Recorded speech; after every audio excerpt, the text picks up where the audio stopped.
Welcome back to Fox 9 Morning News.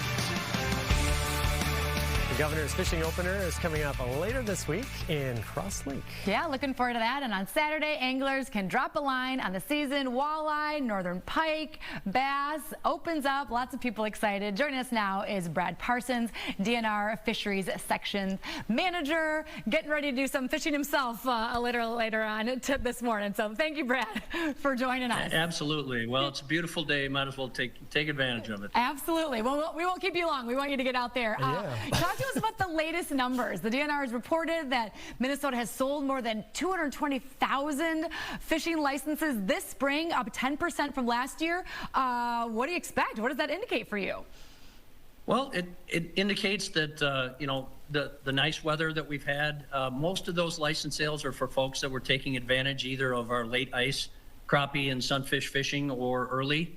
A lot of people buy their license on their way to their destination or right beforehand, but we expect to sell another 150,000 plus licenses just this week. So it's exciting. Wow. Yeah. Yeah. The new electronic license system and app for hunters and anglers isn't ready yet, as originally hoped. Are you aiming for later this year? It will be sometime later this year. It's hard to say exactly, but as for now, people just go about doing it how they've done it the last few years, and that can be either you can buy it online or your local bait shop, or we have a place at the DNR headquarters in St. Paul. So just do what you've normally done, and hopefully we'll get that up later in the year, and it'll be great for everybody. Yeah, I was wondering, like, is your team, and I think anglers and hunters are excited for that opportunity to buy it that way. Are, like, in the office, has there been like a lot of excitement about that as well? Oh, there really is. There are a lot of advantages to a modernized system. Our system has served us well, but quite frankly, it's old. And there's so many more things we can do in terms of reaching out to folks who have bought licenses, reminders, what's coming up in terms of licenses, easier ways that people can, say, register a deer or a turkey or a sturgeon. So there's just going to be so many improvements, but we want to get it right, and that's why there's a slight delay. All right, well, we'll look for that when it does come out. Obviously, people have a lot of times their favorite fishing spot or their favorite lake to go to. With the ice out happening pretty early on local lakes here in the metro, particularly that I'm talking about. Is that a good sign for things to come, or what would you say to folks as they're preparing to navigate where they want to head to next weekend and beyond? Yeah, it generally is.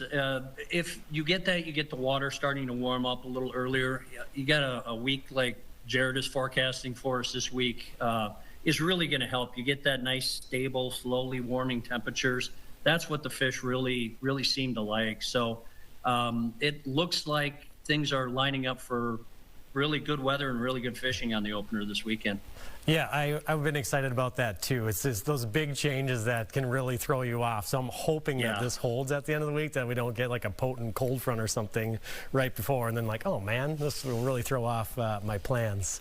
So. That's exactly it. The cold front can change the fish behavior, and if you're like me, fishing in the wind isn't necessarily the funnest thing in the world either. So. Oh no, that does not sound fun. No. We can chase some fish to certain sides of the lake too as well. So it's always interesting to see how it lines up. You know what I've been doing? I've been looking at my past pictures to see what years I've been doing well, and then going back and looking at the weather and trying to like add up what the lake temperatures were like then to see if I can put some pattern together. So I don't know if this worked a whole lot for me, but hopefully I'll stumble across that coming up here. Yeah. Real quick, we're just about out of time, but I know that the walleye limit for Lake Mille Lacs changed for this season, and people are well aware of that. Any other changes for other things that people might be out there looking to catch that we should remind people of? Yeah, nothing really major. Red Lake does have a new regulation for the opener as well. We always encourage people to check our lake finder at the DNR website, and that'll tell you if your lake has an individual. Yeah, we're excited about the opportunities on Mille Lacs and Red and throughout the state. So just go to that lake finder. It's a tremendous tool. It really is. And what did you say you're going out to fish for today in New Ulm there? I'm actually headed down to Root River near Lanesboro. I'm going to fish for red horse, one of our native rough fish species that that we're excited about. And I'll be doing shore fishing, which is something else I'm very passionate about, so that you don't need a big boat to really enjoy fishing in this state. That's absolutely not. My little boys, that's my favorite, doing a little shore fishing. All right, Brett Parsons, the DNR Fisheries Section Manager, thank you. Good luck today. Yeah, we want to see some pictures of whatever you catch. Thanks a lot. Everybody have fun this week and next weekend especially. Thank you. You as well.